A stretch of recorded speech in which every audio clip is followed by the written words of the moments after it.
Thank you.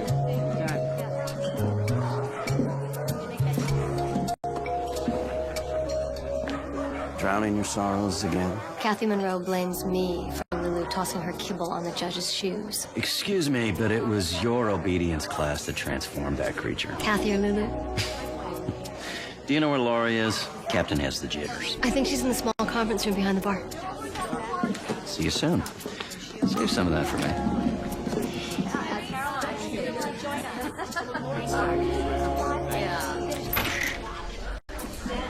Hello, Laurie.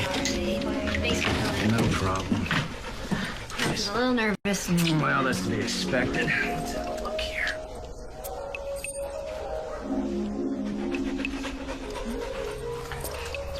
Perfect.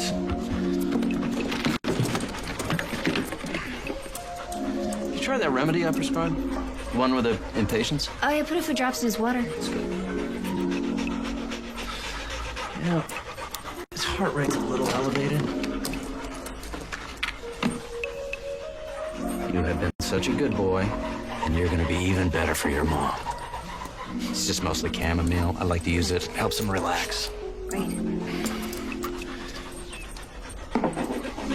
Okay. Yeah, that's it. So, how you doing? Oh, well, a little nervous. I could put some of this on you if you like. I'm okay, thank you. You know what? No Golden's ever taken the top prize before. Yeah. And that makes you a star. I don't know about a star. I'll settle for not making a fool of myself out there. You're gonna do fine. All right.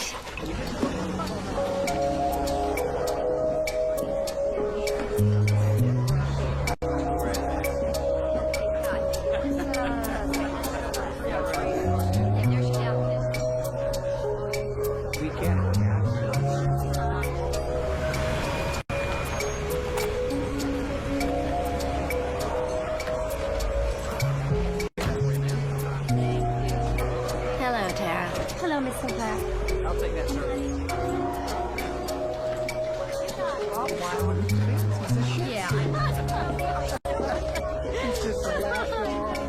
Excuse me, miss. Could you remove the chair, please? Certainly, sir. Thank you. Hello, Judy. Hello. Should have been our Dexter. I know. Why did our little boy have to come in second to that stupid hair? Hello, Lorraine.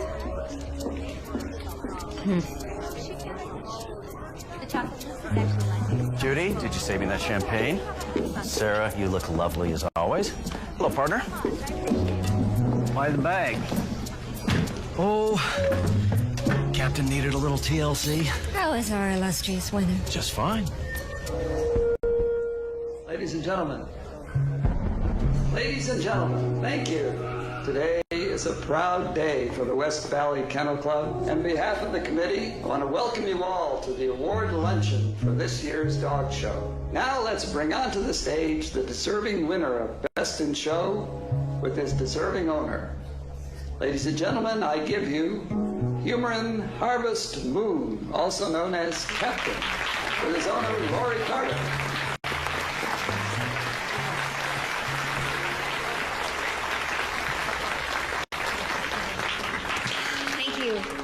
I want to thank everyone who's been so supportive of us over the last few years. And an extra big special thank you to Captain. Just owning a dog like Captain is reward enough, but to have him win an award like this is too wonderful for words. Thank you so much.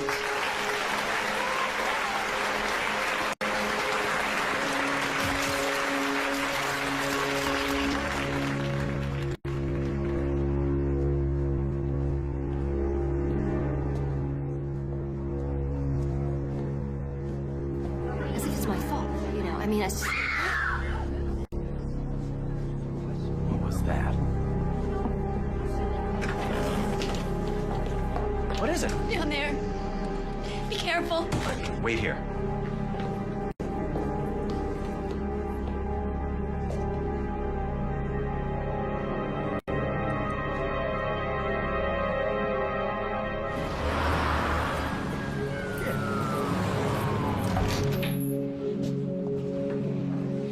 Laurie Carter? Yeah. I'm Detective Hanson. Do you understand why you're here. You think I murdered Frank Sinclair? Didn't you? He sent me a message telling me to meet him backstage. By the time I got there, he was already dead. 2 people saw you holding the gun that killed him. I found it on the ground next to him. I know I shouldn't have picked it up. I didn't kill him. What was your relationship with Mr. Sinclair? I think I need to talk to my lawyer. That can be arranged. But under the circumstances, I'm placing you under arrest for the murder of Frank Sinclair.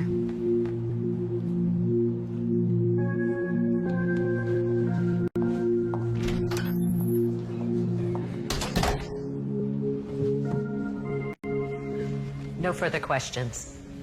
Your witness, Mr. McBride. Thank you, Your Honor. Now, Mrs. Hall, you were standing directly in front of the ATM machine when this incident occurred, is that correct? Yes, I'd just taken out some cash. How much? $320. I see. And then what happened? Someone barged into me, grabbed my wallet, and ran up the street. What time was this? 8:42? 8:42. I just checked my watch. I see. So it was already dark. It was, but there's good street lighting directly by the ATM. And how long did this incident take? About 5 seconds, I would guess. 5 seconds. And yet you were still able to pick out your assailant from a police lineup. Yes. Do you see that person in the courtroom today? Yes. Would you point him out for us, please? That man sitting at the table. Thank you. Please let the record show that Mrs. Hall has identified the young man sitting next to my associate, Mr. Newberry, at the defense table.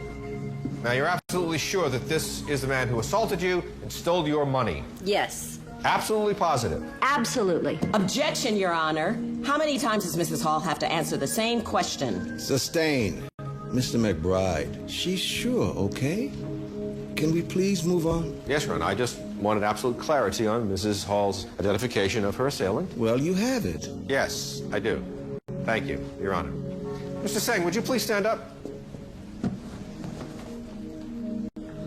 Are you still absolutely sure, Mrs. Hall? What is this, Mr. McBride? Merely trying to point out, Your Honor, that sometimes we can't even trust our own eyesight. This is Mr. Kim, by the way, and if you need a good bookkeeper, he works for my accountant. I'm sorry, I guess I didn't get as good a look at the man as I thought I did. Well, I move for dismissal, Your Honor. Under the circumstances, the people have no objection. This case is dismissed. But I'm not through with you, Mr. McBride. I told you before I wouldn't stand for any stunts in my courtroom. You were held in contempt. Take Mr. McBride somewhere he can reflect on his theatrics. Bring the checkbook. It's a good day to visit, McBride. Yeah? Why is that? Meatloaf Day. Really? What's so special about the meatloaf? You can't even tell it's roadkill once the chef's through with it. Of course, you should just apologize to the judge, pay your fine, and get back to work. Well, you know, Jonesy, as it happens, I am partial to meatloaf. Whatever you say, McBride. Whatever you say. Don't hurt yourself in that. Some lawyers have been known to do that. Hello? If you don't mind me asking, what's a lawyer doing in here? Well, it seems I'm just a little too theatrical for a certain judge. How about you? Bail hearing. What's the charge? Murder? Really, murder. It's funny, you don't look the type. I'm not the type. It's what I keep trying to tell everyone, but no one believes me. What happened? It was the perfect day. My golden retriever had just won Best in Show at the West Valley Dog Show, and there was an award banquet to celebrate. Congratulations. Yeah, good old Captain. Do you like dogs? I must. I have one. Really? Jessie. Mutt. Mutts can be great. Yeah. So, what happened after the banquet? Captain was feeling a little off after the presentation, so I thought the best thing would be to bring him back to the car, you know, get him away from all the noise. So, I was in the lot when I got this text message on my cell phone. From who? My ex-boyfriend, Frank Sinclair. What did the message say? He asked me to meet him at the back of the country club. Said it was urgent. I found him lying on the floor, bleeding. And there was a gun next to him. The next thing I know, I'm being charged with murder. Who's representing you? Alan Gilchrist. Yeah, Alan. I know Alan. He's one of the good guys. He knows what he's doing. guess this is it. Good luck. Gilchrist is not coming. What? He's on his way to the hospital. They think he's had a heart attack. Oh, God. So what happens now? Alan's the only lawyer I know. They'll find you a public defender. Or you can wait in a cell until they know what's going on with Alan. That could be ages, couldn't it? There is another way.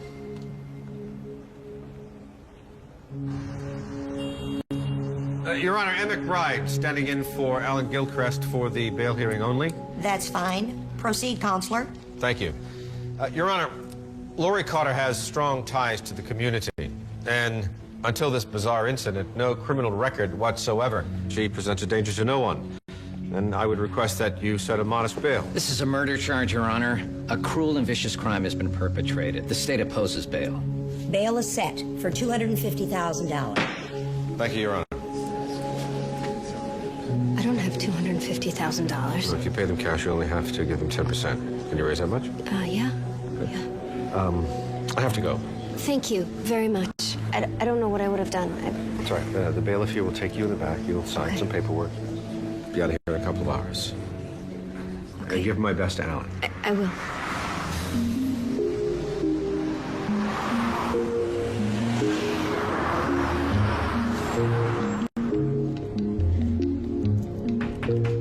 Mr. McBride? Lori Carter. Hi. Come on in. Thanks.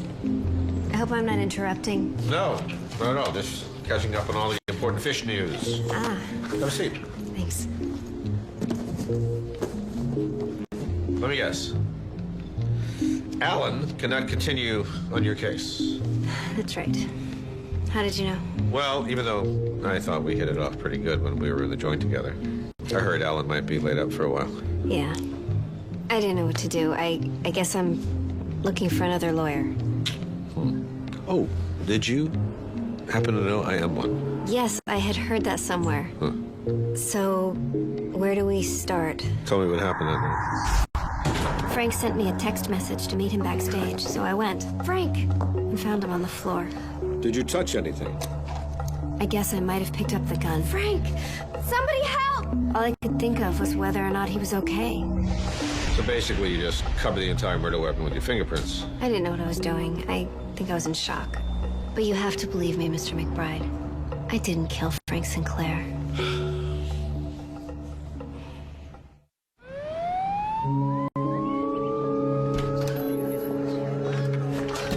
Hey, Mac. Hi, Roberta. Just the lady I was looking for. Look at that. Phil has upgraded my cell phone. Now I can send emails, browse the web, even take photographs. Say San Andreas. San Andreas.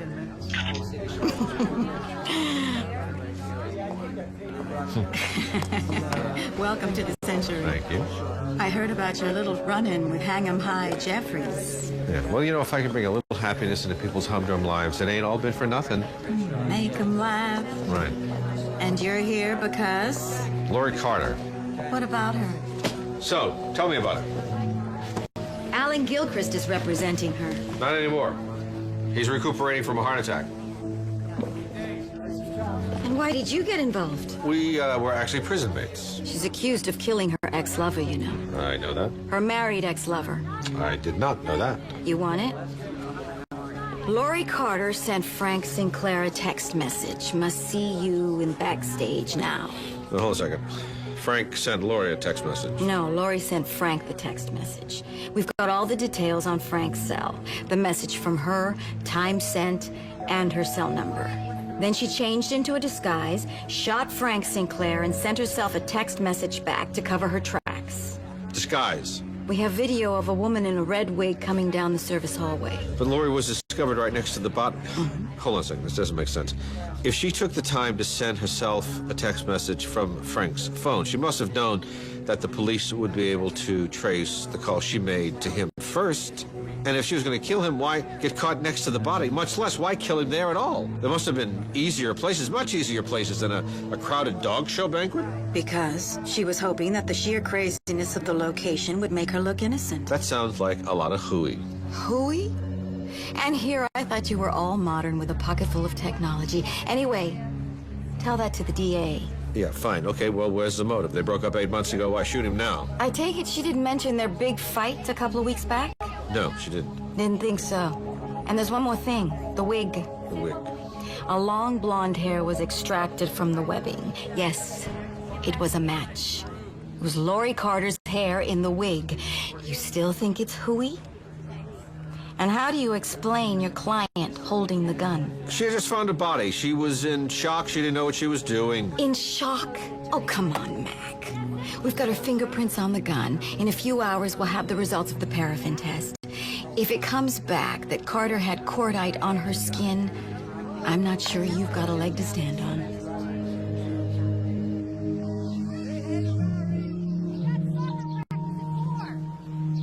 So tell me about the text message. Well, like I said, I got a message to meet Frank. Did you send him a text message that day? No? Someone did. The police have a record showing it originated from your cell phone. That's ridiculous. I had my phone with me all day. I didn't send him a message. I can't imagine how anybody else could have. Okay. What about your relationship with Frank? When we first met, you said he was your ex-boyfriend. You failed to mention he was married. And then you were having an affair with him? Our relationship's been over for 8 months, Mr. McBride. I got over Frank a long time ago. Yet you just had an argument with him a couple of weeks ago. It was no big deal. Every couple of months, Frank would come to me and say he missed me, and then he needed me back. But by then, I had stopped listening.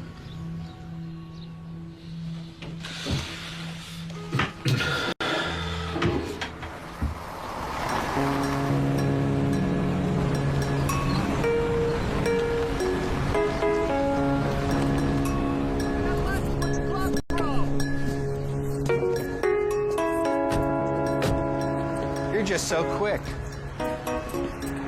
Dr. Roberta? I did. She called ahead. They're expecting us.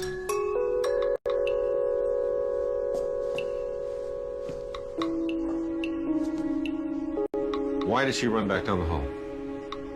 Excuse me? She could have killed him and just ran outside.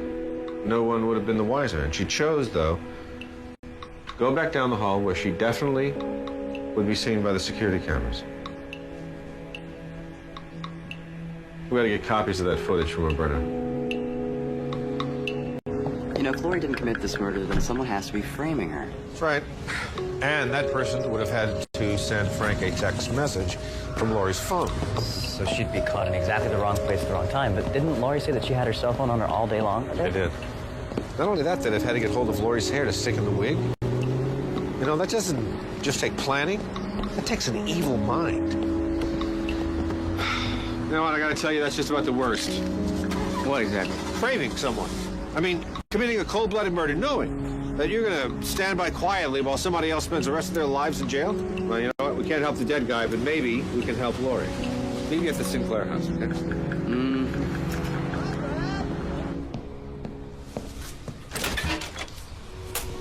Good morning. Good morning. We have an appointment with Mrs. Sinclair.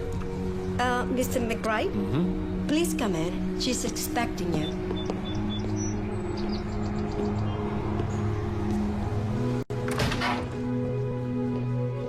Please, have a seat. I'll let Mrs. Sinclair know that you're here. Thank you.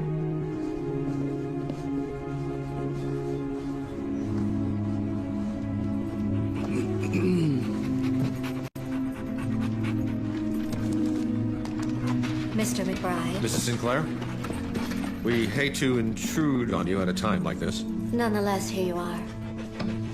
Mrs. Sinclair, I hope... Please sit down. Thank you.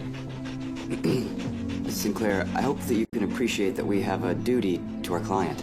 Your client. I understand how difficult things have been for you. Do you understand? What exactly would you like us to understand?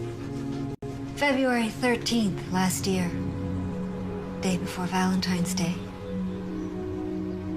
I find out my husband is having an affair with your client.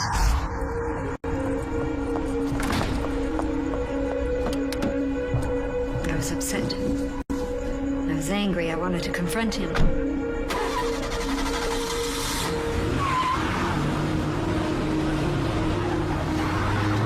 as I was driving, I realized I wanted to tell him now.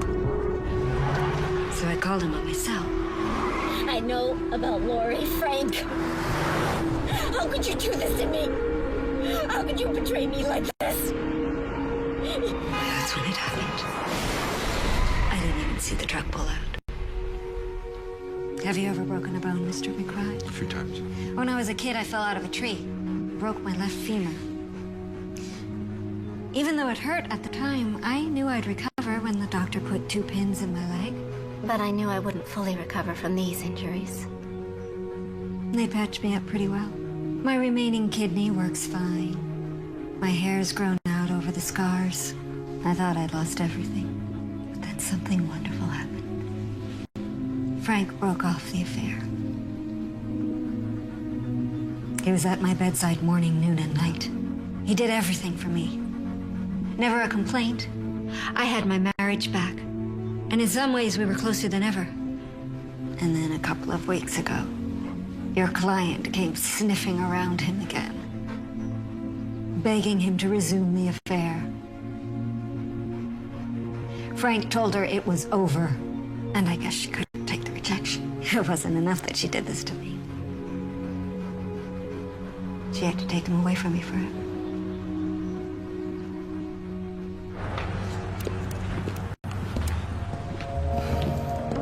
That went well.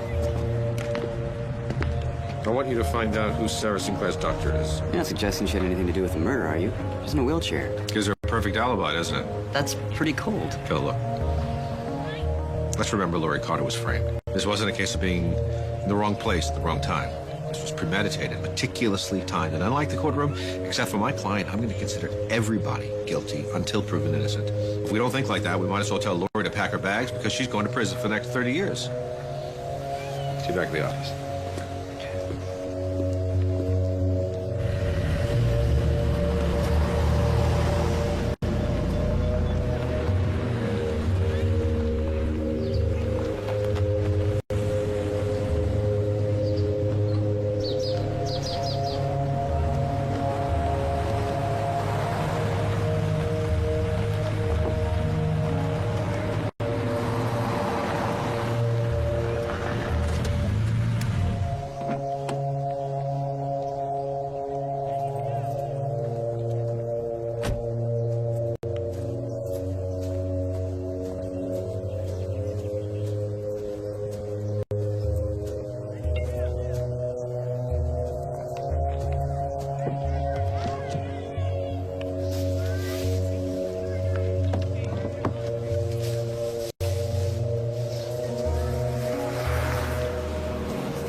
Thank you. Sure. I'd like to talk a little more about you and Frank Sinclair. Okay. Before you broke up, how long were you together? A year and a half. How did it start? We would bump into each other at the various dog shows. We would have a drink together after a show, and then he started calling me. I realized he had more than drinks on his mind. What did you do? I told him I would never have an affair with a married man. Which is when he said that his marriage was over. And that he'd fallen in love with me. Did you fall in love with him? Hook, line, and sinker. Did you think he loved you? In his way. Which was? Having your cake and eating it too way. So he wanted you, but he had no intention of leaving his wife. That's why I ended it. What was the argument about? Please, Lori. Sweetheart. I'm going crazy without you. I told you, Frank, I'm not going to do this anymore. But I love you. I love you too. But it's so dishonest. And I feel cheap and dirty, and it's not fair to me or to Sarah. If you loved me, you'd want to be with me. If you loved me, you would leave Sarah. And I know now that's never going to happen. It's not as simple as that. Yes, it is. Oh, come on! To hell with you, Frank. Yeah. Well, to hell with you, too. Fine. Those are the last words we spoke to each other. Were you aware that Sarah knew about the affair? No, of course not. You know, I need you to start doing some thinking for me. Okay. Whoever did this, murdered Frank, framed you, knew about your life. They knew about your schedule. They definitely knew about the affair, maybe even knew about the argument. I would say the odds are that you're in regular contact with this person.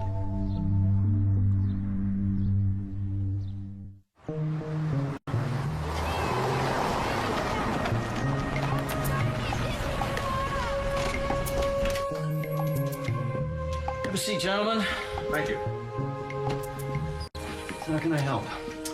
Well, we're just trying to gather as much information as we can. Do you mind my asking how long you and Frank were partners? About 5 years.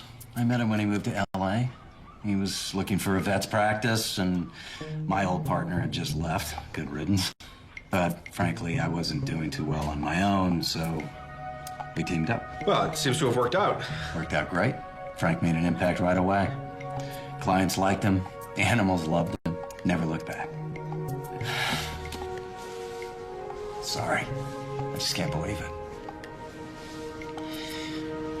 We worked so well together. Business was growing in ways I never imagined. Not to mention he was my friend. Did Frank have any problems that you were aware of? Well, there was one thing that was a little weird. Weird? Yeah, he was always a very calm guy, you know, but in the past couple of weeks, he'd been getting these phone calls that bothered him. And then this letter arrived. Frank? Everything all right? Everything's fine. Excuse me. Did you get a look at what was in the letter? No. Any chance we could look through his office, see maybe if the letter's still there? I've already done that. Whatever it was, Frank did not want it in the office. Any idea when these calls came in? Not really, just off and on.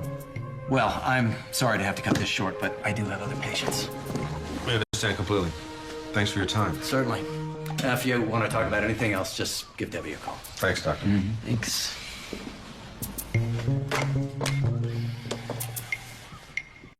Do you remember Frank getting the letter that upset him? Sure. Yeah, I mean, he really freaked out. Can you tell us anything about the letter? Like what? Like how it was mailed, regular mail, FedEx? Well, I found it on the mat when I opened up, so somebody must have dropped it off in person. How did Barry and Frank get along? Oh, I mean, they were great friends. Great. So listen, if you think of anything, would you mind giving us a call? Thank you. Excuse me. I remembered something. One of the calls that bugged Frank came in on the same day that Gaynor Lord's toy poodle broke his leg. I had to set it that afternoon. Oh, yeah, let me check. It was a couple weeks back. Here we go. Lord Poodle. It was on the 15th. The 15th. Thanks, that could be useful. You might want to talk to Judy Maxwell. Best dog trainer in the business. Everyone on the show circuit uses her. And she's good friends with Sarah Sinclair. Great. You have an address by any chance? Yeah, Debbie will get that for you. Thanks, Doc. You know what? Maybe I can use my contact at the phone company to do some cross-referencing. Maybe we can find out where that call came from. Great. Thanks, Debbie. Thanks.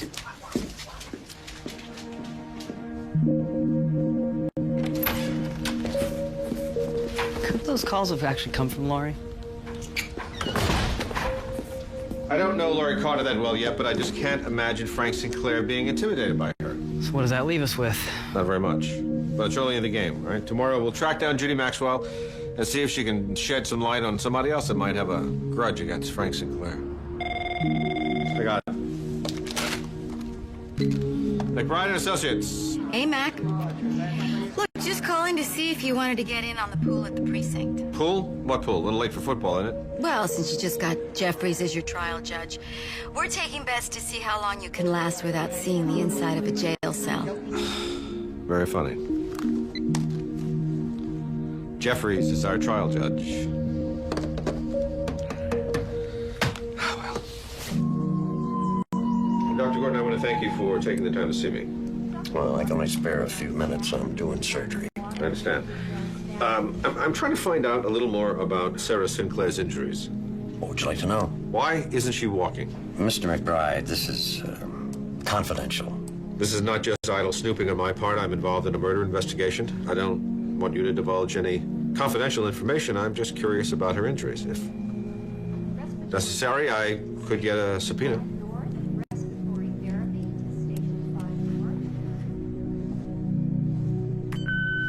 I'm just going to see Mrs. Sinclair's doctor. I'll call you when I'm done.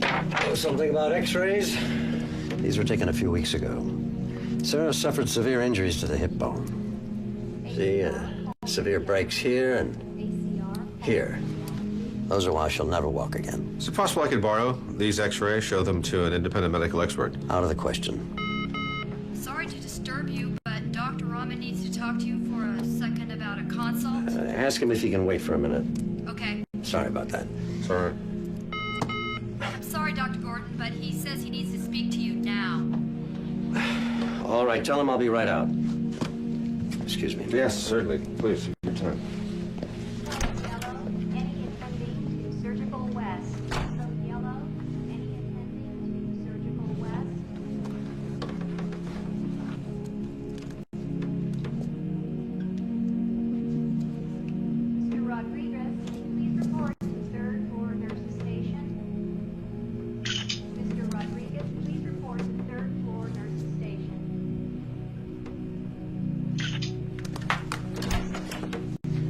Okay.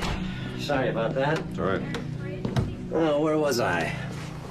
All right, listen, Phil, I'm just pulling up with Judy's. I'll call you when I get done talking to her.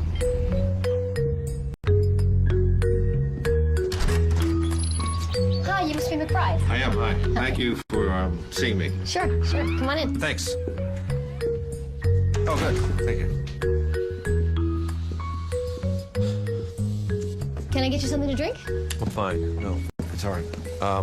So what I'm trying to do is build what I call a timeline, basically figuring out who saw Frank, when they saw him, the day he was murdered, that sort of thing. Okay. So when was the last time you saw him?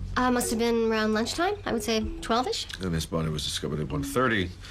Straight after lunch, everybody started moving around, and I slipped out. I know this sounds crazy, but I spent ages looking for a ladies' room that was not out of order. And then when I came back, Sarah was looking for him. And then we heard the scream, and then I rushed backstage with Barry. And you were friends with both Frank and Sarah? Well, Sarah more than Frank. We used to see each other at the dog shows, and, we just hit it off. When I first met Sarah, she was having a lot of problems with her German Shepherd, Louis. And after a few months of training with me, he won Best in Breed.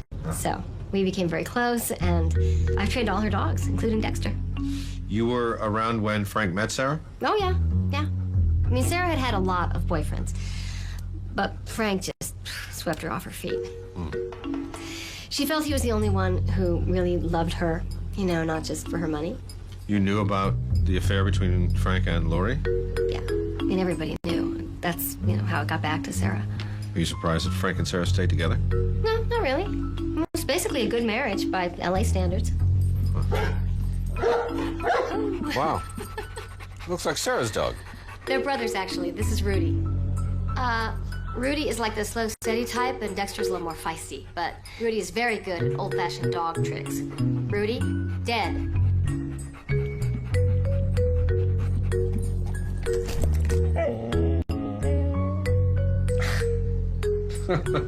That's very impressive. Well, I'm sorry. I've taken enough of your time, but if you think of anything else, do you mind giving me a call? Sure, no problem.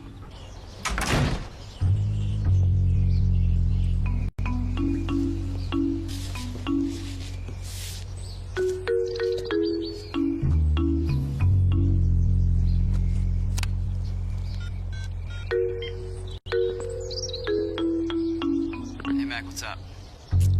Something just occurred to me. What if this wasn't about Frank? What do you mean? What if this murder was a way of getting at Lori? The only person I can think of who really hates me is my ex-boyfriend, Michael. Michael White. But I haven't seen him in a couple of years. Tell me something about him. We lived together for a while.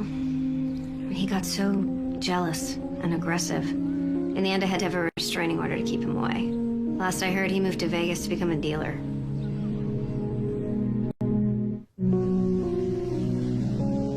Okay, got it. Thank you. Thank you, Dr. Wiggins. Bye-bye.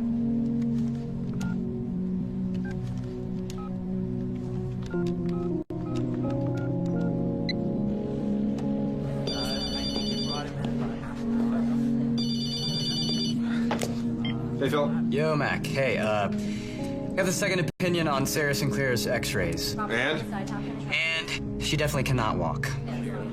Guess you were right. Guess I was. Talk to you later.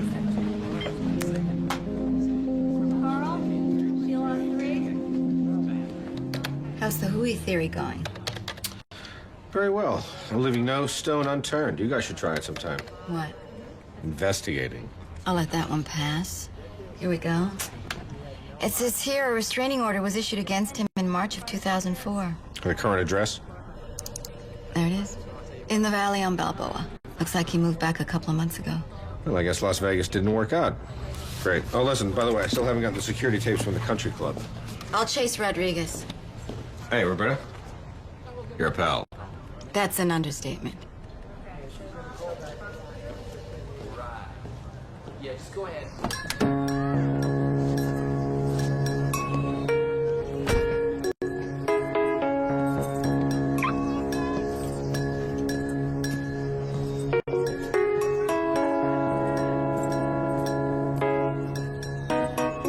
Hey, Michael. You're supposed to be living in Las Vegas. What happened? You a cop? X. My client says you were living in Vegas. Your client? Lori Carter? Well, I hear she's in a little bit of trouble. When's the last time you saw her? A couple of years. Before Vegas. You haven't seen her at all since? Look, I don't blame Lori for what she did with the restraining order and all. Okay, I was in a really bad place back then. But I don't appreciate you coming around here bugging me about her, okay? I'm over that. Hey, Michael, where were you Monday? I was here. Can anybody vouch for you? No.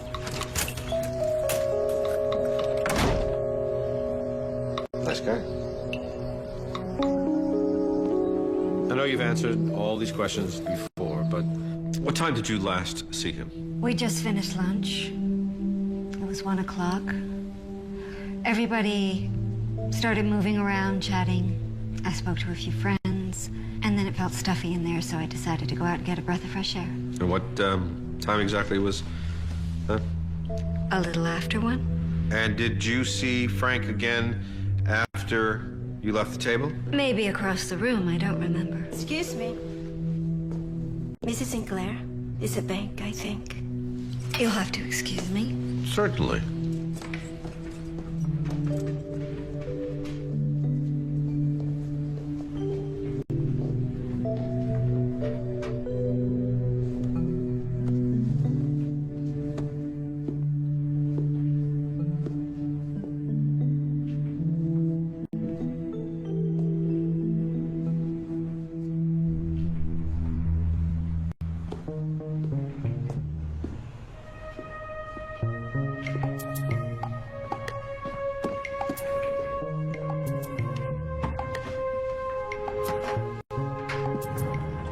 I'm sorry, could you repeat that? What I say was the boo-boo funds and the building funds, the city, and for. I'm sorry, what did you say?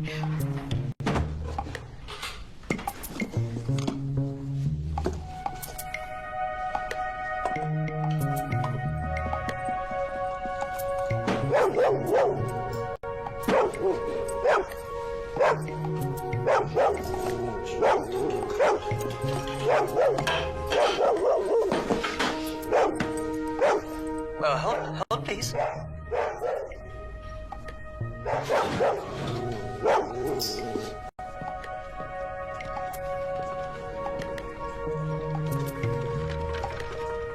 Thank you. I'm sorry about that. Some confusion at the bank. To tell you the truth, I got the distinct impression they had no idea what they were talking about. I know what you mean. You know, the way that this key was hidden under those cigars, I don't think Frank Sinclair even wanted his wife Sarah to know about it. Okay, long shot. Gym locker key? Wow, possibility. Tell you what, why don't we start with the ones closest to his house? And I'm assuming by we you mean me.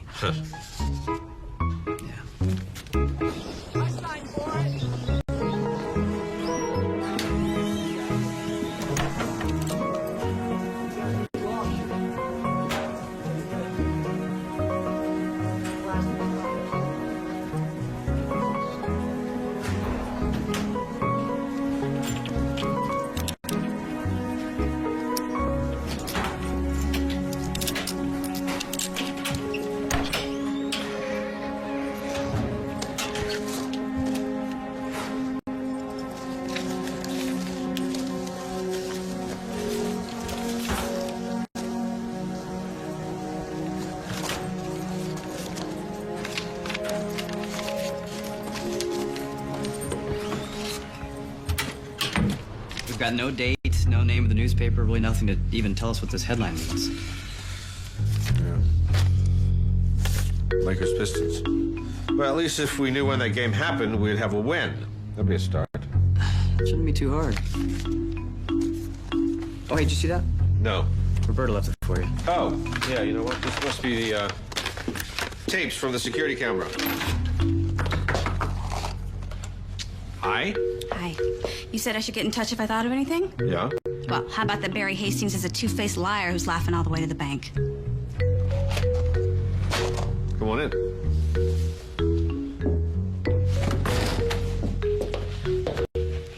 There you are. So, Barry sold the business. He's been wanting to sell for ages. I mean, that is not the impression he gave us. I said he's a two-faced liar. All right, look, Frank was dead set against selling. I mean, they would argue about it all the time, yelling and screaming at each other. But in the end, Frank went behind Barry's back and told DeWitt Braun he was never going to sell, no matter what the price. And then, a few days later, Frank dies. And the deal's back on? Mm-hmm. He couldn't sign those papers fast enough. Okay, so why didn't you tell me this before? Because Barry asked me not to. He said that he was going to promote me, but instead of promoting me, he canned me. Is this going to get Barry in any kind of trouble? Mine? Good. Okay, I found it. Lakers beat the Pistons 110-90, February 18th, 1998. Good work. Love the Lakers. You know, we still don't even know where this crash happened or who it even involved. All we know is that it predates Frank's arrival in L.A. and that it was enough to scare the living daylights out of him. Wow. Sic transit gloria mundi. What does that mean? It's Latin. For Barry, sure didn't waste any time. So I sold my business. It's not a crime. No, neither is lying to us about your intentions of a happy future in business with Frank, but it still looks bad. Yeah, a jury might think that gives you a motive. Frank never wanted to sell, did he? He wouldn't even consider selling. I could never understand it. Gotta be honest, we've done a little digging into your credit history. It seems you were broke, and the sale of this place really got you out of a hole. Do you have any idea what it costs to keep up appearances? State-of-the-art equipment, the latest Porsche. You're damn right I was broke. Oh, and let's not forget, I didn't have a super rich wife to bail me out.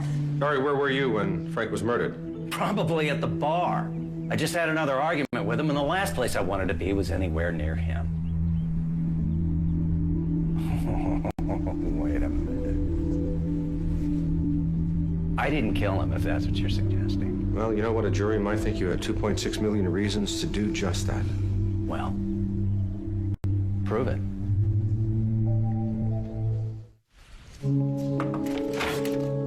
Hey, Phil. Hey, it's a nice surprise. What do you mean, surprise? You sent me a text message asking me to come over. What? No, I didn't. Yes, you did. See? Huh. Well, I would get my cell phone fixed because I didn't send you a message. Mac. Yes, you did. What kind of message is that? What, Matt? I didn't send you that message. What? All right, then who did? I did. I'm sorry. What?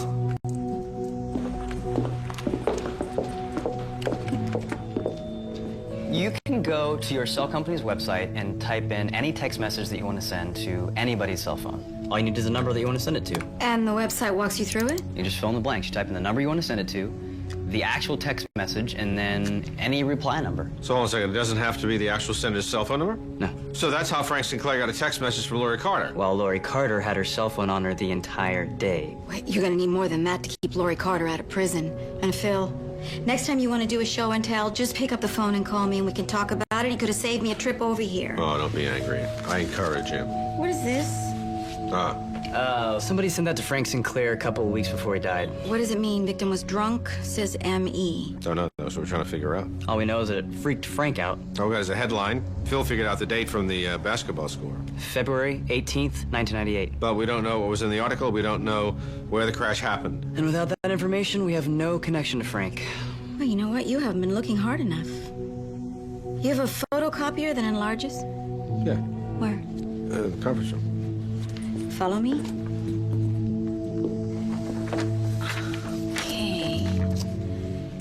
top of the first line of the article, just beneath the headline. Yeah. You can make out some of the capital letters, but the rest of it. Right. That's we got an M, right? Second word maybe it could be an E. Well, you know what?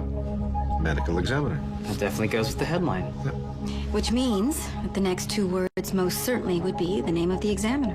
We find that out. We've got our who. Then we just have to discover the where. That gives us our connection to Frank. Time for takeout.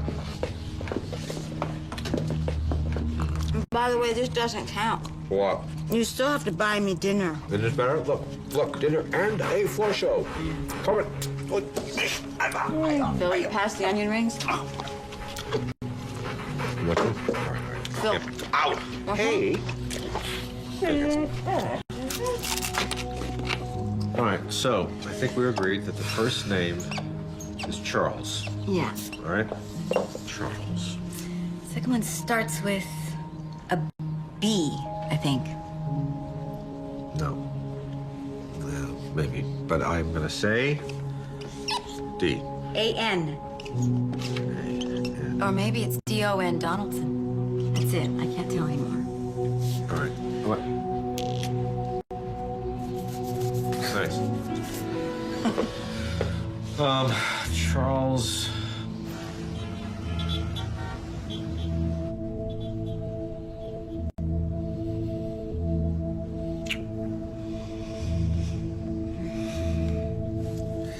Definitely not that one. Can't be that one either. What time is it?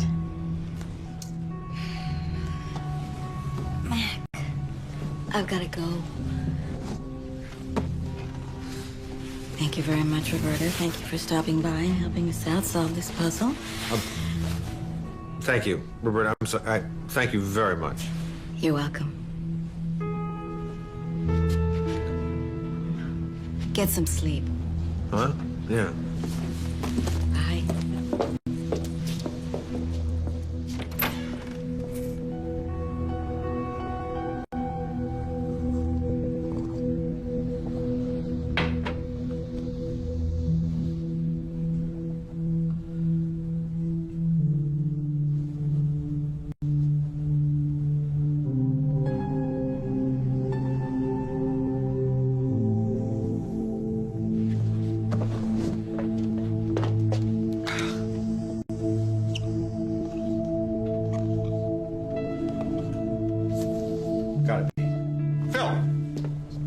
I'm trying to identify certified medical examiners practicing in 1998. Yes, I'll hold.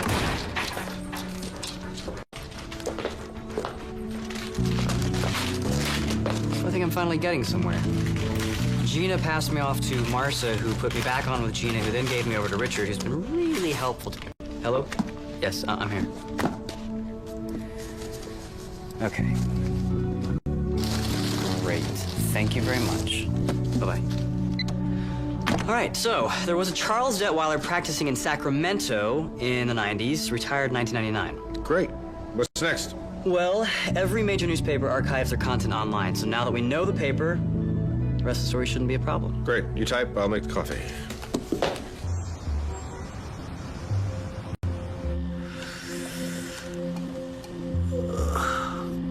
You all right?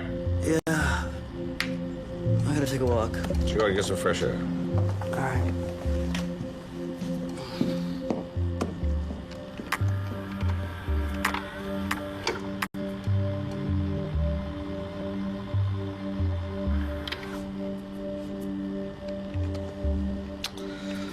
Well, Michael, you lied to me. Jesse, Phil will be back soon, all right? Stay here.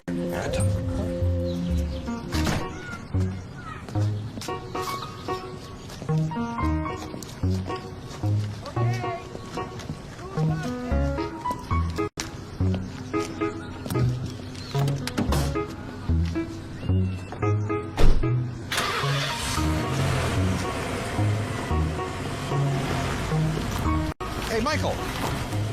You know what? It's a really bad idea to lie to me. You were at the awards banquet. You were seen on the security camera.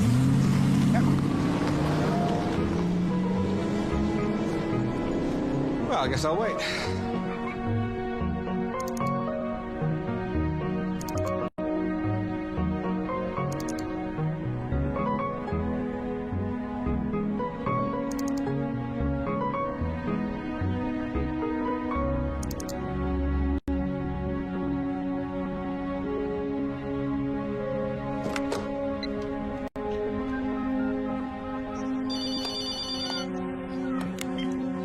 Yeah, Phil. Hey, where did you go? You were gone when I got back. Yeah, I had to, go talk to somebody. I gotta go. Mac, I have something I have to tell you. Mac.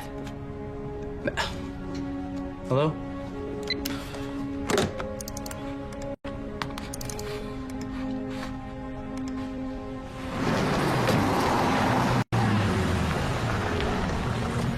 Hey, Michael, you know what I think would be a good idea? A little truth. Okay. I was at the award banquet.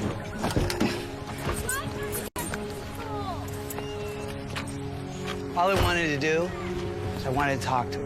Why?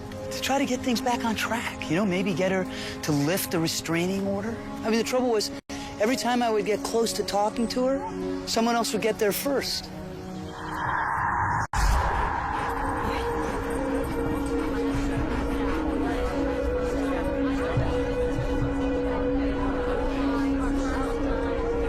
I'm just so thrilled. This has been one of the best days of my life.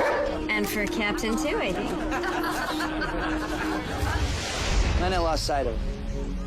I got sick of waiting, so I just left. Had enough of those dog people.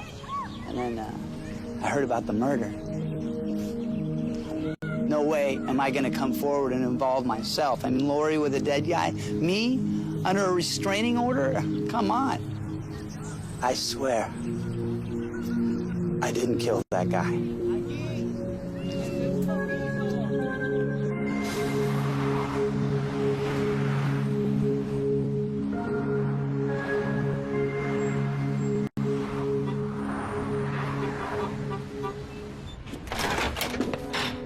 Hey. Hey. Anything? Okay. So, on February 5th, 1998, a woman named Carla Fabrizi was killed in a car accident. She was drunk. Crash victim was drunk, says M.E. Right. Not something too terribly out of the ordinary for Carla. You see, Carla turned to the sauce after she and her husband lost their business. Uh-huh. Which was? Stables. They bred racehorses. And everything started to go south after a vet misdiagnosed equine viral arteritis. Foals died. A couple of pregnant mares aborted. The stallions became untouchable. Guess who the vet was? Frank Sinclair, or Frank Reynolds, as he was called then. Changed his name. Probably didn't want the disgrace following him around, so he packed up everything he had to his name, hightailed it to L.A., reinvented himself as a regular vet. Charmed Barry, charmed Sarah, made a whole new life for himself. Then somebody found out. That's my guess. I figured they sent him the article to let him know they were onto him. Probably tried to blackmail him in the process. Who is that? Well, Carla Fabrizi had a sister. Find her. I found her.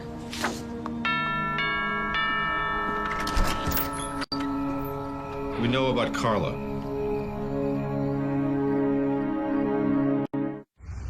Carla and Jerry didn't have kids.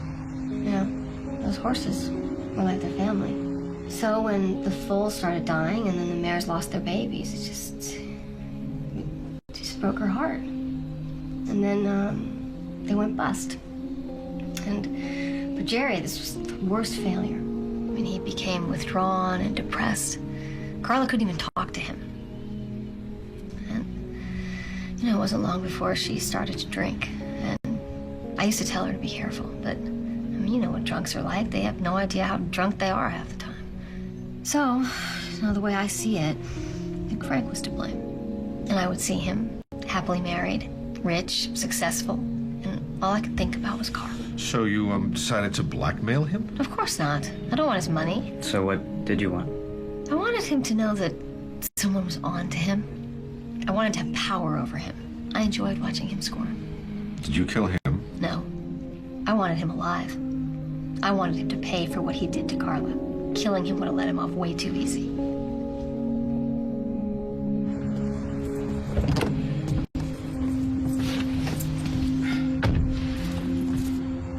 Well,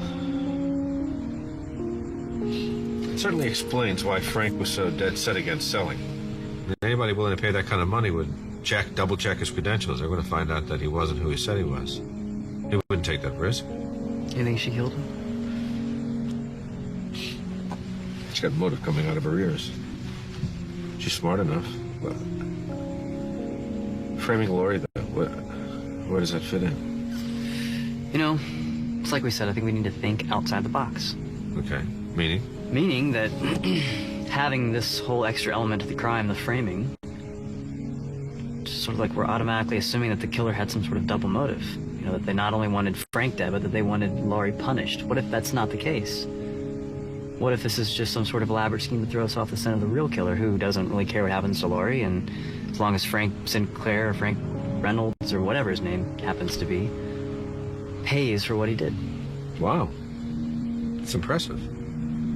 You come up with that all on your own? Yeah. Yeah. Apparently I've learned something from the master of deviance, misdirection, and obfuscation. About time.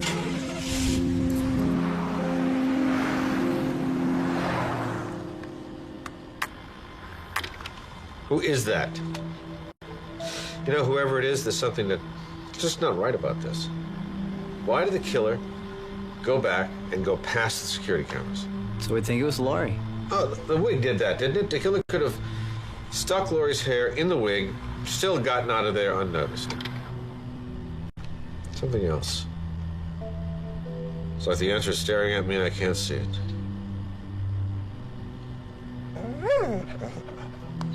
What? Can we take him out? Would you? That'd be great. Come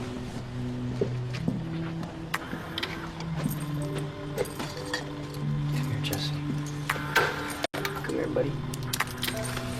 I got it. What? The killer went past the camera so that we would see her walking.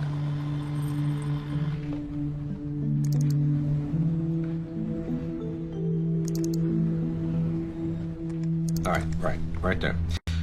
Remember Sarah told us that she broke her leg when she was a child? Yeah, right. She said that she had 2 pins placed in her left femur. Uh-huh. Where are the pins? This isn't her x-ray. Bingo. Take another visit to Dr. Gordon is in order.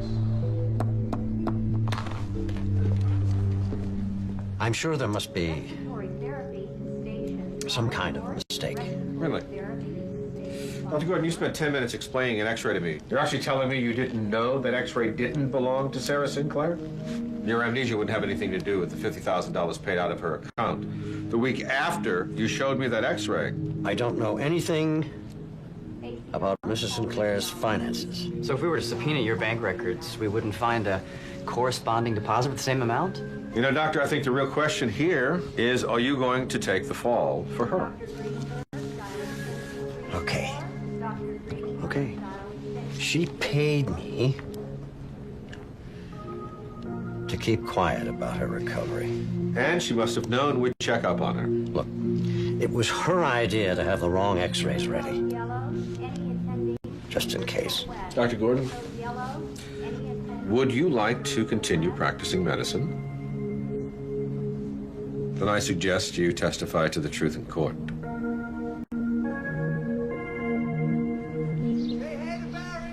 My God, she must hate me so much. The way we figured it, that Sarah had to start planning this right after her accident. Mm-hmm. She would have had to hide her recovery from everyone. Including Frank. But how did she arrange to get my hair in the wig? What about the text message from Frank? Well, that we call reasonable doubt. Which means we have no actual proof. So then how do you do it? It's like a little game. In court, I paint a picture of what actually happened. The DA objects, but in the process, you hope the jury realizes that it is, in fact, what happened. But it's not just games. And we do have the doctor. Once I get him on the stand, and we destroy Sarah's credibility, it's only logical that the jury will think the only reason she could have had to hide her disability was to create the perfect cover for the perfect crime.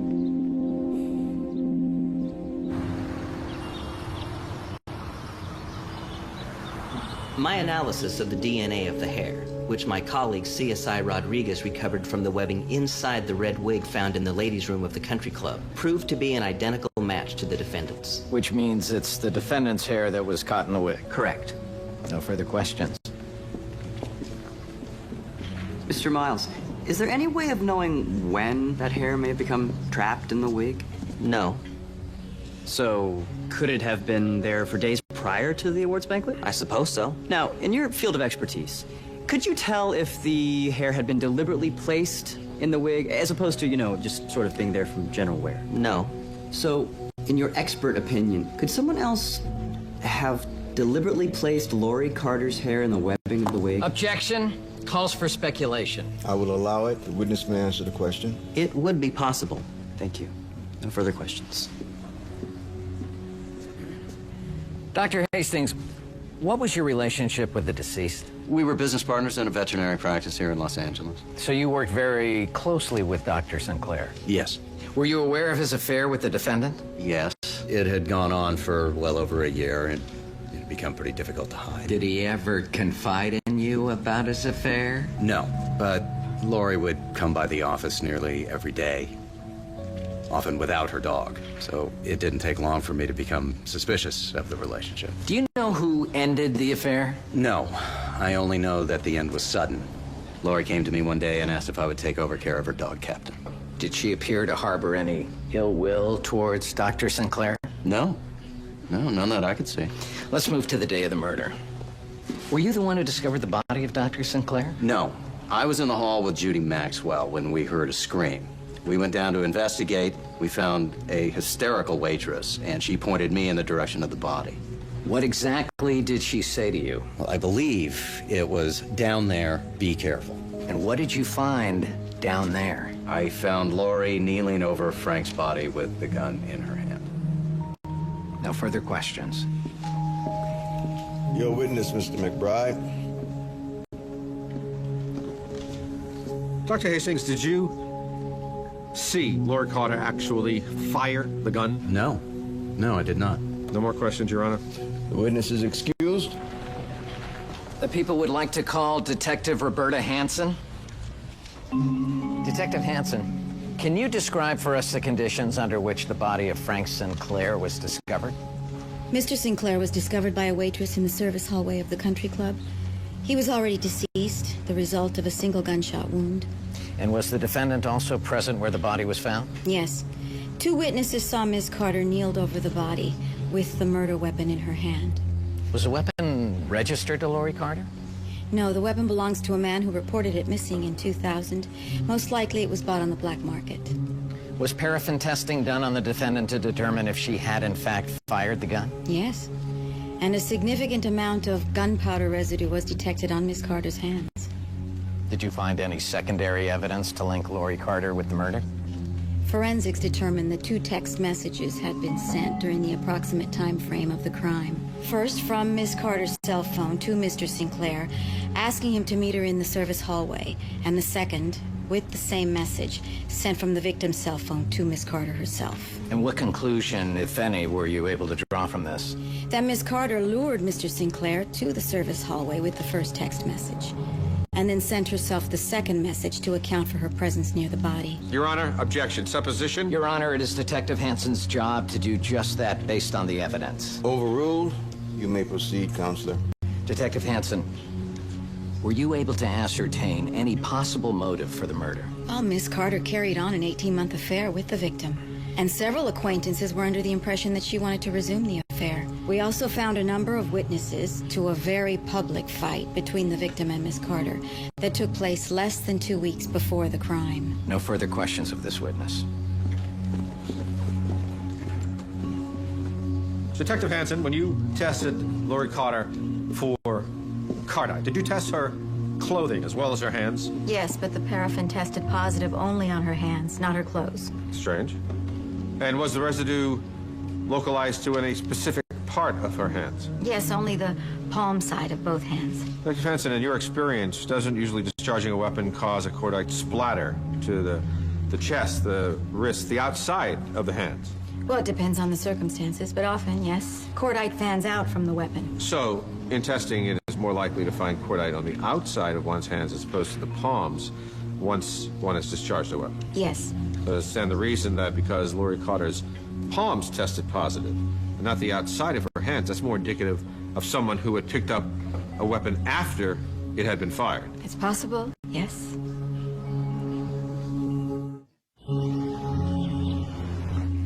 Miss Cookson, you're a member of the Computer Science Department faculty at UCLA, is that correct? I am. And you also work as a consultant to a leading mobile phone company? I do. What do you advise them on? Security and tracking. Security and tracking of what? SMS forgery, which is forging text messages. Would you explain that to the court, please? Objection, relevance. Your Honor, one of the key components of the prosecutor's case is that Frank Sinclair received a text message from Lori Cotter asking him to meet her backstage. I am trying to prove that it is relatively simple to send a text message to someone while actually concealing the identity of the actual sender. This is preposterous. I'll allow it. Ms. Cookson, you were about to explain to us the methods of sending a text message. There are a few ways. The most common is phone to phone, but another is computer to phone. All that's required is an internet connection. So if I send someone a text message from my computer, does my phone number appear in it? No, the software allows the sender to input a reply phone number of their choosing. So I could send a text message to someone using someone else's number, and it would look like that person sent the message. Absolutely. Now, just wanted to get this straight in my mind. I could send a text message from my computer and put in, say, the judge's phone number, making you think he was the sender. Yes.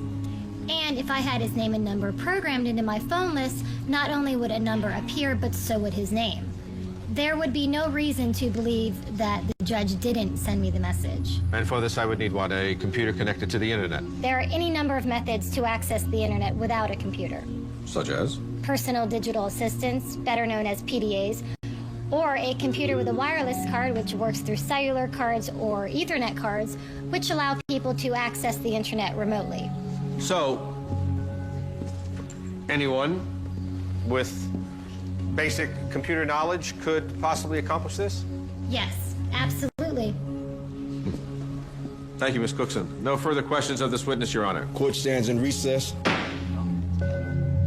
Ms. Maxwell, in your statement, you said the day of the banquet, you spent about 25 minutes looking for a ladies' room. That's true. It wasn't the most pleasant half hour of my life, I can tell you that. What? Isn't there a ladies' room right next to the banquet hall? Yes, but I had to go look for another ladies' room. Thank you. No more questions, Your Honor? Mrs. Skinner, on the day of the Kennel Club Awards banquet, were any of the ladies' restrooms out of order? No, sir. How can you be so sure of that? During a function in the banquet room, we check the facilities every hour during the event. Okay, but how can you be assured that the inspections have actually taken place? The attendant will make a note of the inspection on the schedules that we keep behind each door, giving time and details of any problems. Your Honor, relevance? What are you trying to flesh out? Yes, Your Honor. If the court would allow us a little latitude, the purpose of our questions will become apparent shortly. I'm watching you, Mr. McBride. Like a hawk. Thank you, Phil. Mrs. Skinner, is this a copy of the schedule from that day? It is. And there are details of the inspections on that sheet. They are. Did any member of your staff put an out-of-order sign on that ladies' room? No, sir. No one from my staff did that. So, if there was an out-of-order sign on that door, it was put there by someone other than a member of your staff. Objection. Calls for speculation. Sustained. Mrs. Skinner, what happens when there's an out-of-order sign on a ladies' room? People stay out. Right. Seemed like it would be a good place to say, change from one outfit to another without being noticed by anyone. Objection. Withdrawn, Your Honor. No more questions. The witness will step down. All right, we'll leave it there. Court will adjourn until 10 a.m. tomorrow morning. And at 10 o'clock tomorrow, Dr. Gordon will give us exactly what we need. You're picking him up at 9? Yep, got it all arranged.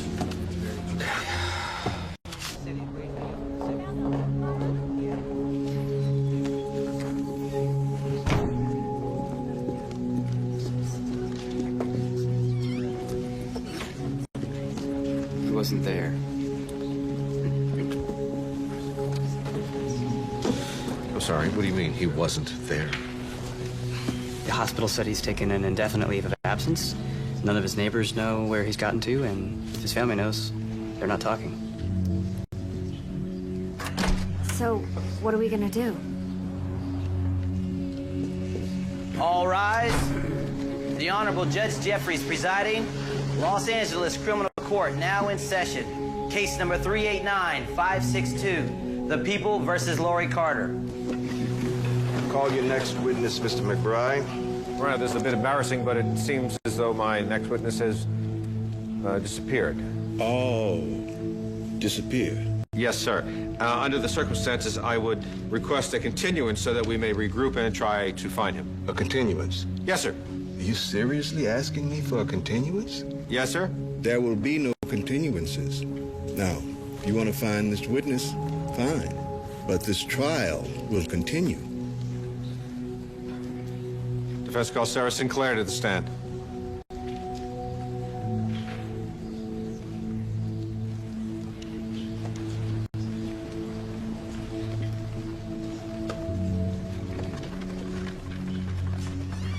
Thank you. You're welcome.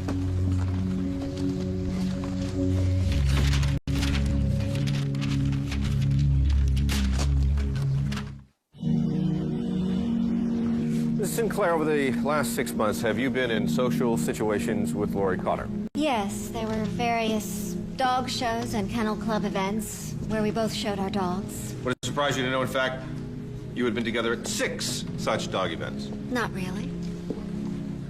These are fairly long functions, aren't they, these dog shows? They are. About how many hours are we talking? Well, by the time you arrive, exercise the dogs, groom them, show them, it's the better part of a day. Objection, relevance? Your Honor, please, a little latitude. It will only be a little latitude, Counselor. Be safe to say that you would have to use the restroom during these day-long events? Quite probably. And since you're so interested, I should say that one of the consequences of losing one of my kidneys in the accident that occurred when I learned that my husband was having an affair with the defendant is that I have to use the ladies' room more frequently than I did before.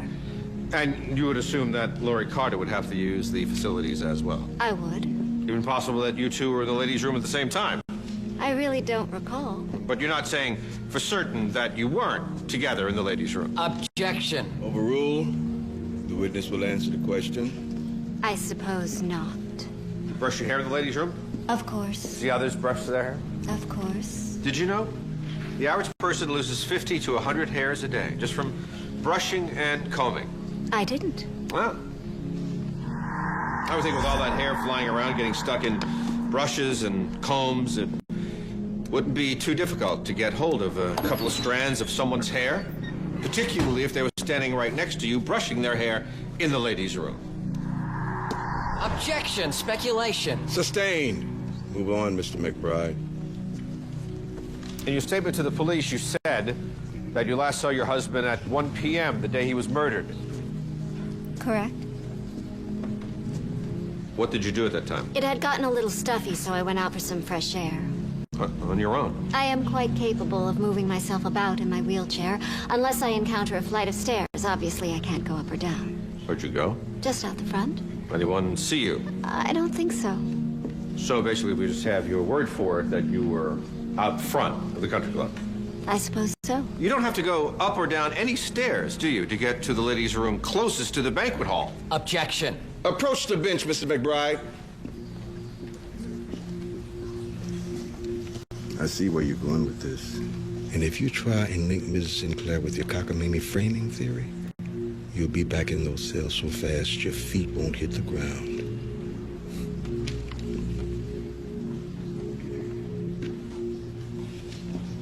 Mrs. Sinclair, how do you feel about Lori Carter? Objection. Overruled. Witness will answer the question. I resent her. Resent. Sounds like a bit of an understatement to me. I think you never forgave your husband for betraying you, and you wanted to punish him and his mistress. I try to remain civilized. Civilized? Is that what you call it? I'll tell you what I think happened. I think 6 months prior to the day your husband was murdered gave you ample opportunity to procure strands of Lori Carter's hair. Objection! Sustained, knowing that the day of the banquet was going to be a very uncivilized payback. you got yourself to the ladies' room.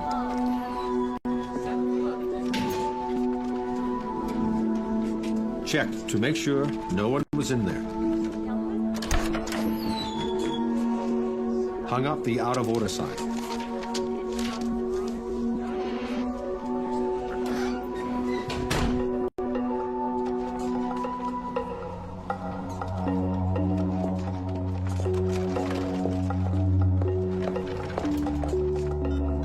Sent the text message to Frank to meet in the loading bay.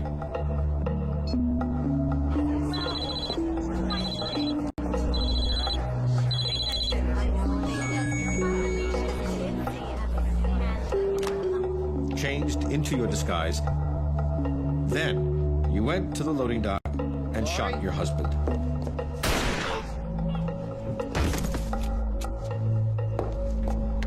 Then sent Lori a text message to bring her to the loading dock to be discovered. Then you went down the hallway, purposely getting caught on the security camera so that everyone would see that the killer could walk. Then you went back into the ladies' room and changed again.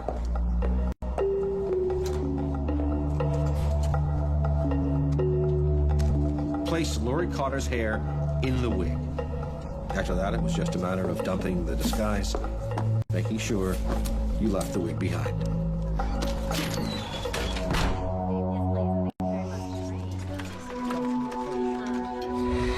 Your Honor, this is outrageous. Aren't you forgetting one small fact in your theory, Mr. McBride? I can't walk. Your Honor, I had intended on calling Sarah Sinclair's doctor. Objection. Sustained. Who has conveniently disappeared. Objection. Sustained. Who knows for certain that she I'm can't. holding you in contempt, McBride. Bailiff, please escort Mr. McBride to a holding cell. Court adjourned till 9 a.m. Monday morning. Another way.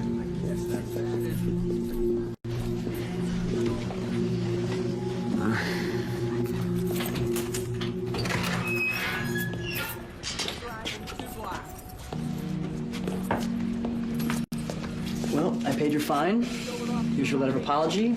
Sign it, and we can go home. Sure about that, McBride? Got some really good turkey pot pie on. Ooh. No. Can I get some to go? Just open the door for me, Jonesy. Just for you. Cell 3.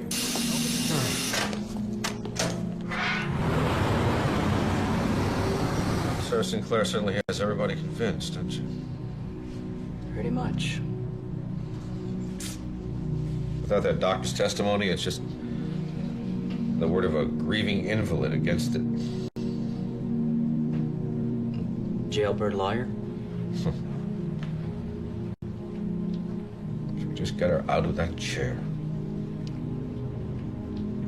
Oh, we set the wheelchair on fire. That'd get her up out of it. She would just look me right in the eye and burn, rather than let me win. Hey. That's going to be something she cares about.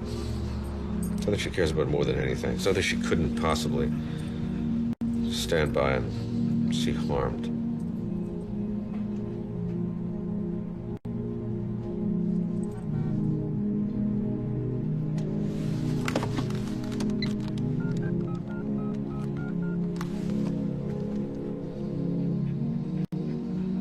Judy Maxwell, hi, it's McBride. Listen, I need your help with something. Don't leave it in the backyard.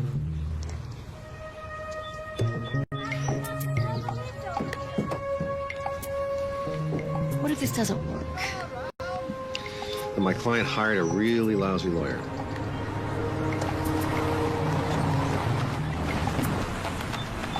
Ah, good. Hi. Mr. McBride, what are you two doing? And why did you tell me I had to be a witness? For what? Get in the truck, I'll show you. Why? Your Honor, the defense wishes to recall Sarah Sinclair to the stand. Your Honor, I think he's badgered the poor woman enough. I'm inclined to agree, Mr. McBride. Perhaps the weekend made you forget about your time in the holding cell. No, sir. I promise you. No tricks today. I'll give you the benefit of the doubt against my better judgment. Don't make me regret that decision. The witness is instructed to take the stand. Mrs. Sinclair, do you believe in miracles? Objection. Irrelevant. Sustained. Remember what I said, Mr. McBride. Yes, sir. Oh, I'm almost there, I promise. You know, the one aspect of this case that just kept nagging at me. Why would the killer make sure they were seen passing the security camera when they could have simply snuck out unnoticed? And then it became very simple. It was so that no one would suspect the one person who couldn't possibly be seen walking past the security camera. You. I cannot object strongly enough at the blatant harassment of this witness, Your Honor. Mr. McBride, do you have a fondness for being in jail? Because you're 2 seconds away from going there again. May I approach, Your Honor? While the hospitality of the county is top drawer, I do not wish to partake of it anymore. If the court would just allow me a little more rope, I'll either solve this case or hang myself with it. I'd be happy with either. Thank you. The reason I asked earlier, Mrs. Sinclair, if you believe in miracles, because yesterday, Detective Hansen and I witnessed one.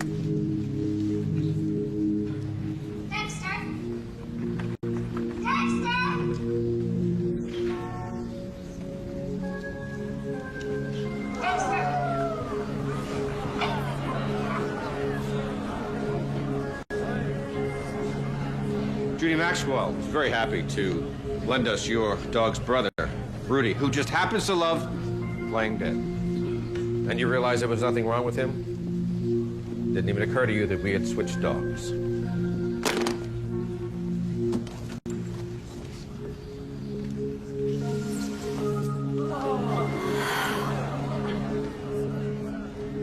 If he'd just finally been finished with her. If I'd known I'd had him back for good, I could have pretended to make a slow recovery and just finally gotten out of this chair. And no one would have to have known. But he couldn't stay away from her. And I don't like to lose. Ever.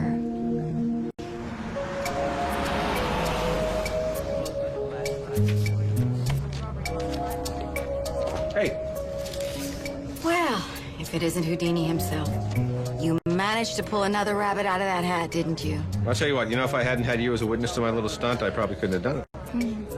I have a small token of my appreciation for you. More flowers.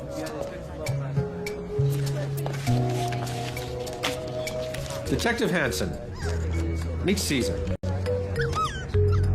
For me? He's mine? Mac, don't tease me. There's one condition. Jesse said you have to bring him over to play. A lot. That's a deal, thank you.